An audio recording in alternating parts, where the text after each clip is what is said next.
our dear instructor, our worthy opponents. Ladies and gentlemen, good day. I am the first speaker of the Permanent side for legal hours for taking the place in front of you, strongly advocate and support our stand. The topic of our debate is that Philippines should legalize divorce. For better or for worse, divorce is a very common event these days. Divorce refers to the often messy and painful end of marriage. Nonetheless, divorce could be the gateway to freedom and real happiness. Although divorce is not yet legalized in the Philippines, we, the affirmative team, believes that divorce should be legalized in the Philippines. Today, as the first speaker, I will be talking to you about details of the divorce. Our second speaker will be talking about why divorce should be legalized. Our third speaker will be talking about the positive effects of divorce in the lives of the affected individuals. Our topic will rebut and sum up our team case. The first thing to know about divorce is that it is common and nothing to be ashamed of. Divorce could be only be obtained by demonstrating to the state's approval that one or both couple was acting badly enough to warrant the release of the spouse. Acceptable grounds for fault divorce vary from state to state, but this one included abuse, adultery, and abandonment. Legalizing divorce does not threaten harmonious families. Therefore, we strongly stand that divorce should be legalized in the Philippines as it can save the lives of many victims of domestic violence and allow people to determine their own lives. I will end my argument with quotation.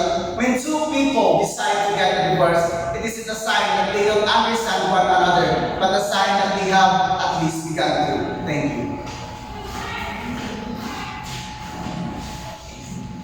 Good day, everyone. I am Mary Misat. As the first speaker of the negative side, I will introduce our team's argument. The first argument discusses cultural and religious values.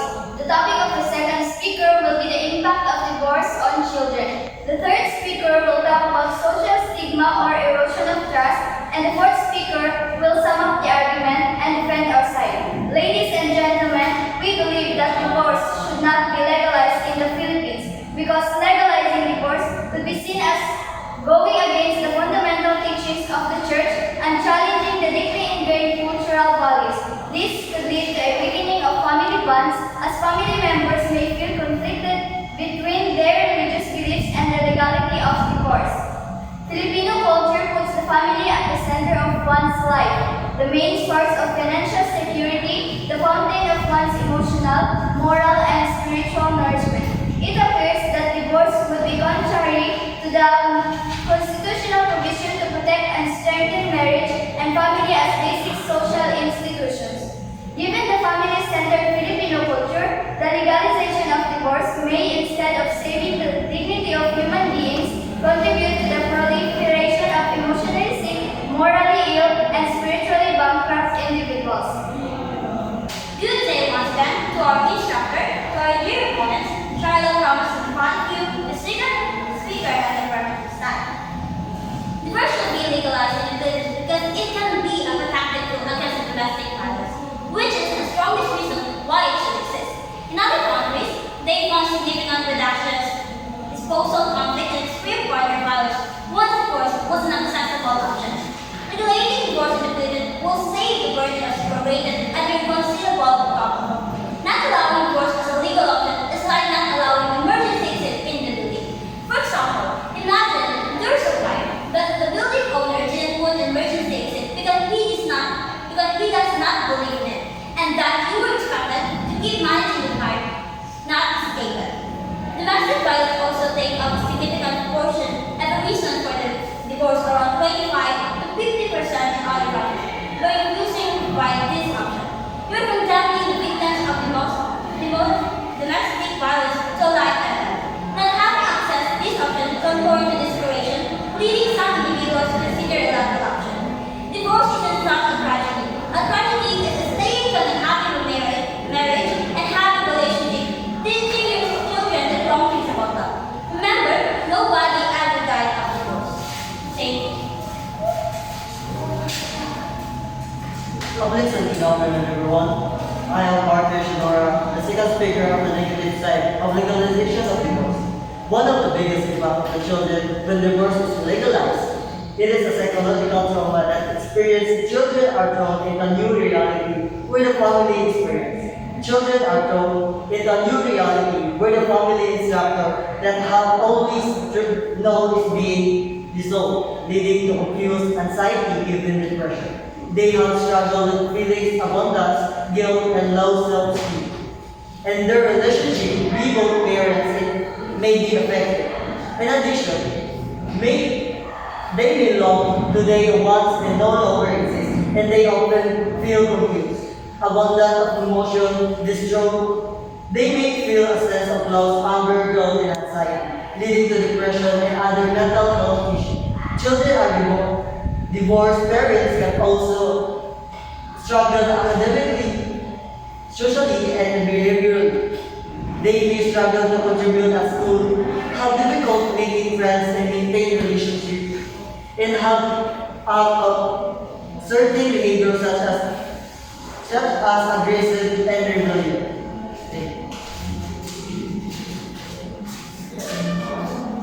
Good evening once again. I am Leslie Manubas and I am another speaker of the affirmative side. A relationship that isn't working for whatever reason is not healthy and will put strain on your entire household. The effect of such relationship can be particularly impactful on children. That's why one of the most permanent positive outcomes of divorce is it creates a healthier household environment for everybody involved. It also shows children that divorce does not necessarily need to be a negative event. By not every relationship can be fixed. Making divorce legal is a necessary step in the process of healing and moving on to a healthier future. Eliminating the possibilities loves door to those vulnerable good damages of a toxic relationship and preventing them from creating a better future for themselves and their children. In connection to the formidable grounds of divorce, according to the annual comparative statistics on violence against women 2012, white mothering ranked highest 49% at all forms of violence against women. Therefore, these statistics is enough to legalize divorce in the Philippines.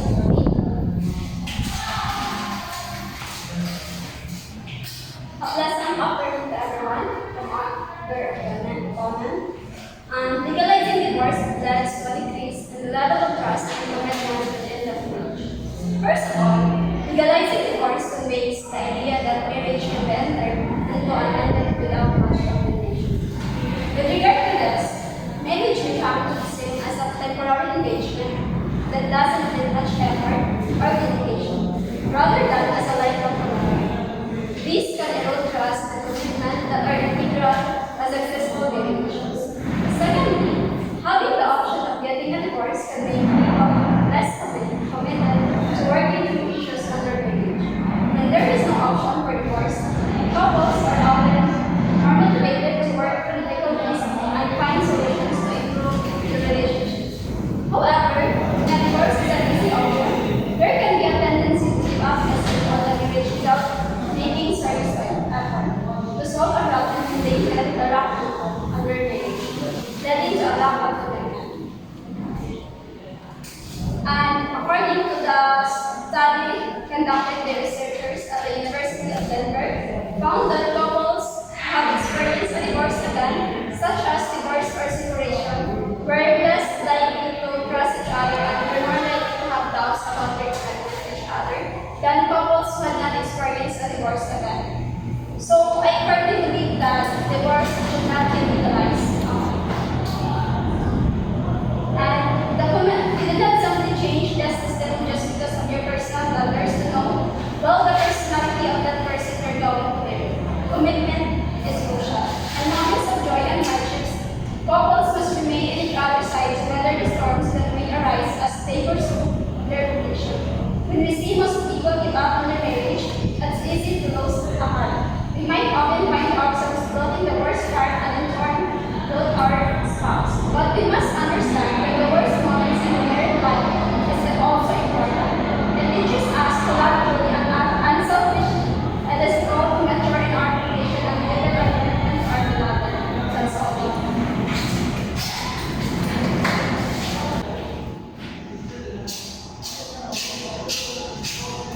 Ladies and gentlemen, ma'am, our birthday opponent, fellow debaters, good day. I am the cleanest Rolly, the captain, and the fourth speaker from the affirmative side, firmly taking my stand in front of you to advocate our stand. Divorce should be legalized in the Philippines. The iconic phrase "till death do us part" is the word that signifies the value of the marriage. Most people greatly value these words, including us, of course, since marriage is sacred. However, what if the love who binds the couple together fades away? What if the couple who wanted to part ways even before death? What if living together with each other only brings miserable suffering? One way to end this is through a divorce. Yet this topic is still an ongoing debate in the Philippines. The supporters argue that divorce is a practical choice and also a solution in nullifying a marriage, while those who oppose claim that divorce is unnecessary and destroys the family. But was it really that hard? Well, according to Mayor in 2017, a divorce is a legal action between married people to terminate the marriage relationship. It can be referred to as the dissolution of marriage and is basically the legal action that ends a marriage before the death of either spouse. The purpose of a divorce is to terminate the party's marriage. Divorce has always been a hotly debated topic in the Philippines. However, the discussion of divorce changes a lot in countries, may it be historical, cultural periods, or by religious spirit. Presently, Malta, Mexico has legalized divorce as it seems religion has become a hindrance in accepting divorce, as 81% of the country's population is Roman Catholic. So despite the 81% Roman Catholic, they still legalize divorce. The Catholic Church is a great opponent of divorce, as stated by the first speaker of the opposition. Thus, it is the reason why divorce is still in the judicial courts. However, it should be worth noting that in the 1987 Constitution of the Philippines declares in Article 2, Section 6 that the separation of church and state shall be inviolable, meaning that the religion should not be interfering in the politics. Also, a survey conducted by Social Weather Station or the WS released in 2015 showed that more than half of the Filipinos, to be exact, 60% supported the divorce legalization. If these are the case, why don't the Philippine government approve divorce? The benefit of divorce is really profound and should be prideful to have. In fact, divorce can be legalized in the Philippines without necessarily opposing the church, since the Roman Catholic refers to the Bible and preaching the Word of God.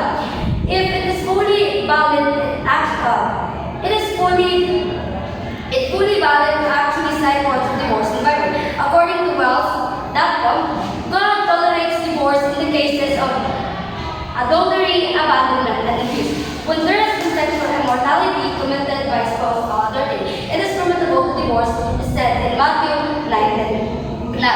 While the second speaker stated that divorce can cause trauma to the children, while the Filipino government may believe that they are protecting the sanctity of marriage. However, what's disturbing is that unhealthy marriage is the normalization of abuse towards women. When asked why couples stay in toxic relationship, the most common response women give is for the interest of their children. Little do they know the effect of a dysfunctional marriage. Okay, well, the Filipino believe that they are protecting the sanctity of marriage, especially the government. However, what's disturbing is that an unhealthy marriage is the normalization of abuse towards women. When asked why couples stay in a toxic relationship, the most common response women give is for the interest of their children. Little do they know that the effect of a dysfunctional marriage is deeply concerning.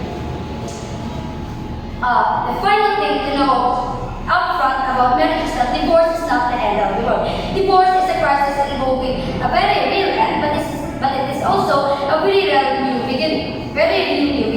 Divorce is the end of a chapter of life, but not the end of life itself. In the midst of the divorce crisis are seeds of opportunities for making life something again enjoyable, new, and creative to do. It is important to keep this hopeful and new message in mind as the process unfolds. Thank you. My question goes to the first speaker of the affirmative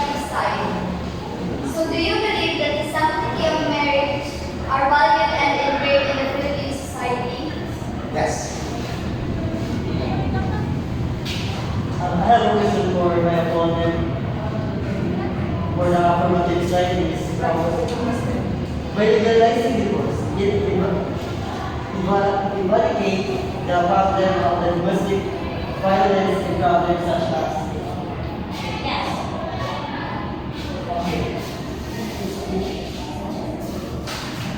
Many students without personal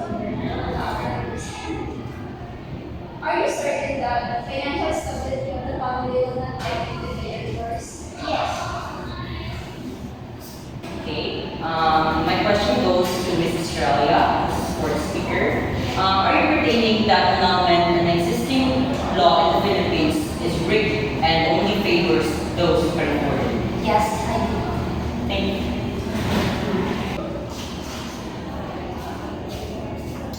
Ladies and gentlemen, opposing party, ma'am, good day. As we conclude this thought-provoking debate, let's remember the very heart of our argument: cultural and religious values, impact of divorce on children, and social stigma or erosion of trust. The Philippine Constitution enshrines the protection of family as fundamental and viable social institution. Marriage is a mere contract to be dissolved when convenient, but a sacred bond, a commitment meant to endure through hardships. It is the backbone of Filipino family and the extension of the Filipino society. Moreover, it is crucial to consider adults' happiness and well-being in marital union. Let's not forget the often voiceless victim of divorce, the children. Studies show that stress and trauma experienced by children during and after the divorce can lead to lasting psychological, social, and emotional consequences. Legalizing divorce may inevitably send a message to our children that relationships are disposable and commitment is optional. Finally, the erosion of trust and commitment, a problem we cannot afford to ignore. The legalization of divorce might foster a mindset that the relationships are transient and disposable. Rather than encouraging couples to work through their challenges, we could be offering an easy escape route, undermining the very ideals of perseverance, resilience, and commitment that have held our society together. Strengthening and nurturing the family unit rather than promoting its disintegration is fundamental to our society's well-being and peace. We argue not against the change, but against a change that we believe to be detrimental to our children, to our society, and to our marriages.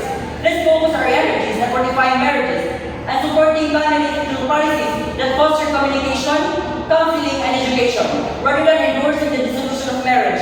It is by bolstering the foundational pillars of society, not by dismantling them, that we achieve lasting progress and harmony.